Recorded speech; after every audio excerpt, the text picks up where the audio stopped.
Did you know that almost 21 million Americans have at least one addiction? Did you know that the Bible mentions specific instructions on how to break free from these strongholds? Now imagine if there is a book that showed how to use scripture to break free from these strongholds and help you gain a closer relationship with God. Well, you don't have to imagine it. We've created it. It's called Fasting to Freedom.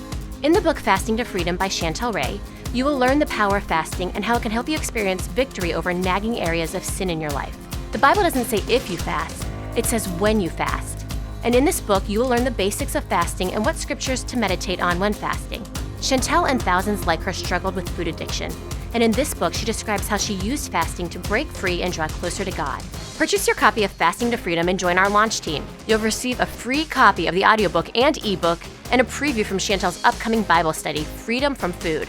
Freedom is possible. And with Fasting to Freedom, you're one step closer to the victory God desires for you to walk in. Go to fastingtofreedom.com/launch to order a copy and join the launch team.